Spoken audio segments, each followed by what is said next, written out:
అంటే యమరాజు మళ్ళీ 7 తొడవని health madam మనం దూరంగా దూదాల పరగా ఓడించి తీసుకొచ్చుకున్నాడు. పరపడ సంసారం చేస్తా అంటే మల్లయ్య దేవుడు అనుకున్నాడు. తెచ్చిన పిల్ల కాదు అది ఉండబోను, మామ తెచ్చిన పిల్ల కాదు పోతే మళ్ళీ రాను, కులం తెచ్చిన పిల్ల కాదు ఊడుండబోను, అడవంతా నా రోగాలు అరుచుకుంటే అరుచుకోదని రాజు మల్లయ్య కుష్టాది వేషం వేసుకున్నాడు.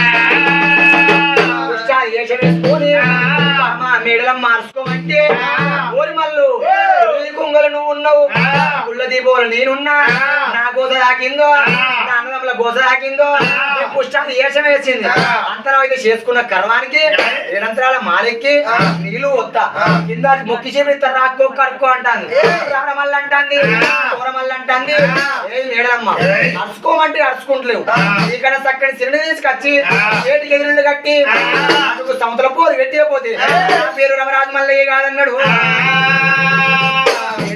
అసకతో ఒక మాట అంటాను, ఓరి మళ్ళా ఈ కుష్టాశేషానికి ఎవతత్తదిరా చెప్పు అంచంది రాదు, నాకన్నా చక్కని సరే భూలోకం నువ్వు పుట్టలే, పుట్టినా కానీ ఇప్పుడు మళ్ళీ గత అయింది, చక్కని సరే పుట్టలేదు అంటాంది. రామరాజు మళ్ళీ చెట్టు పాటు పెట్టి చెట్టు వాదం పెట్టుకొని వజ్ర రూపం వేసుకొని కనకరే పల్లె పట్టమైనా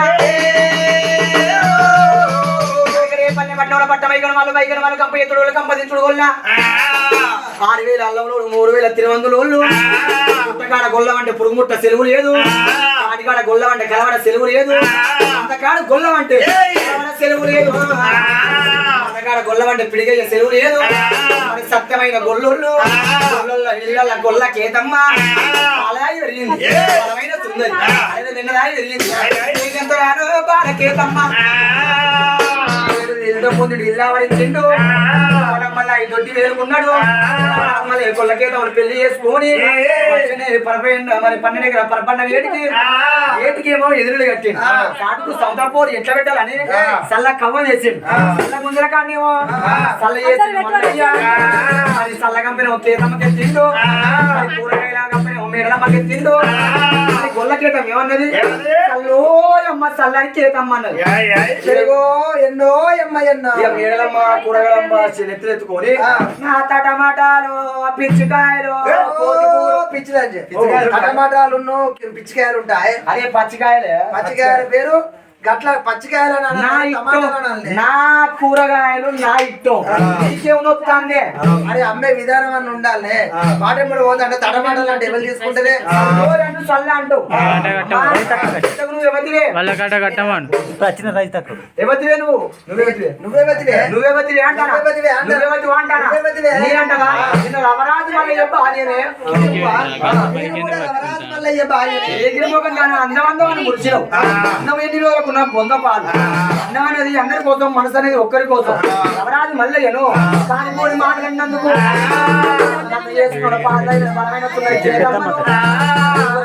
ఉత్తమ కేతమ్మను నామోడు అంటానా నన్ను పెళ్లి చేసుకున్నాడే నామోగడే. నువ్వు ఆగలే ఆశలతో మాట్లాడినావా? నామోడు అంటానా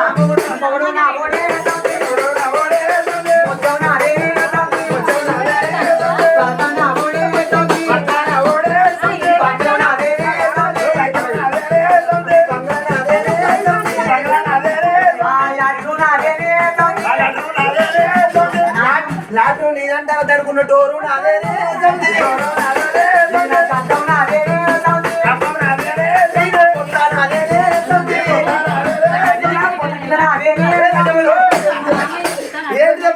నామోడు అంటానా నువ్వు నదిరాయి నాశనం చేయరా?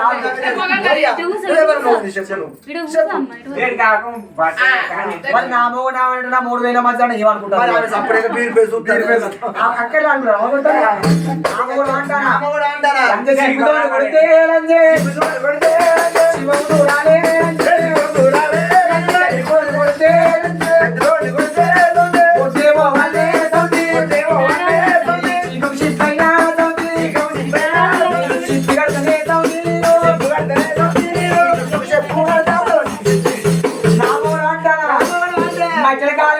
కాదు ఇస్తలేదు. మధ్యలో మాటలు మంచిగానే నామోడు అంట. ఎక్కువ తక్కువ మాట్లాడిన ఈ నామోడే సౌడు. నామోడే అంగ. కింద పడేసి ఉంటాం ఇక అట్ట కాదు. ఇక నీ మొగడు కాదు నా మొగని పాలు పెట్టుకున్నాడు. పొత్త గంజలు మీదుకో నీకు ఈ పొత్త కిందికి చాలైన పోలైన కిందికి నాకు ఉండే చాలు నాకు కావాలి నామోడు అంటే వాళ్ళకే తమ కోపం వచ్చింది. ఏంటిది మెడలమ్మ అవతల వారి కొన్ని జడబట్టి అన్ని 3 గుద్దులు గుద్దింది. అవసత్తిని మళ్ళీ ఏడవద్దు అన్నప్పుడు ఎందుకు కొట్టుకుంటారు బాగా బలిసి ఇలాంటి ఉండే నాకు ఇక్కడికి వచ్చి నిన్ను నా అమ్మ కూడా అని అంటుంది మరి నేనే బదిరి నువ్వు భార్య నీ పాలనకి ఎంత మంది కావాలి నేను ఒక్కదాన్ని చాలని అనుకున్నావా అది లప్పకు లప్పే ఉన్న బాగా నేను ఎక్కడ ఎవరినైతే చేయవచ్చిన పైసలు అదే పక్క ఉండే బొందలు పెట్టి మంచి నన్నే ఈ ఆడలు పాడడం మందం ఉంటారు ఆడలతోటి ఉంటే ఆటోలో ఎక్కించుకుంటలేరు ఎందుకు రోడ్డు మందం ఉన్నా నిలబడ్డది అనుకో ఈ ఆటో నడిపెట్టాడు అబ్బోద్దం రాజు ఆపగాల ఇల్లు చూస్తాడు ఇల్లు నువ్వే అన్నప్పుడు కోపం వచ్చి నువ్వు చెప్పాలని 3 గుద్దలు వచ్చింది. నవసత్తిని మళ్ళీ ఎడబోతి అంటే అతని మధ్యలో ముద్దలింగం అయి పుట్టిండు. ఏది కేతమ్మా నేను వెనక తీరి పెళ్లి చేసుకున్నా గానీ నా ప్రేమ గల్ల భార్య ఇల్లామని కూడా దిక్కు తీసుకున్నాడు. అందం అందం అందం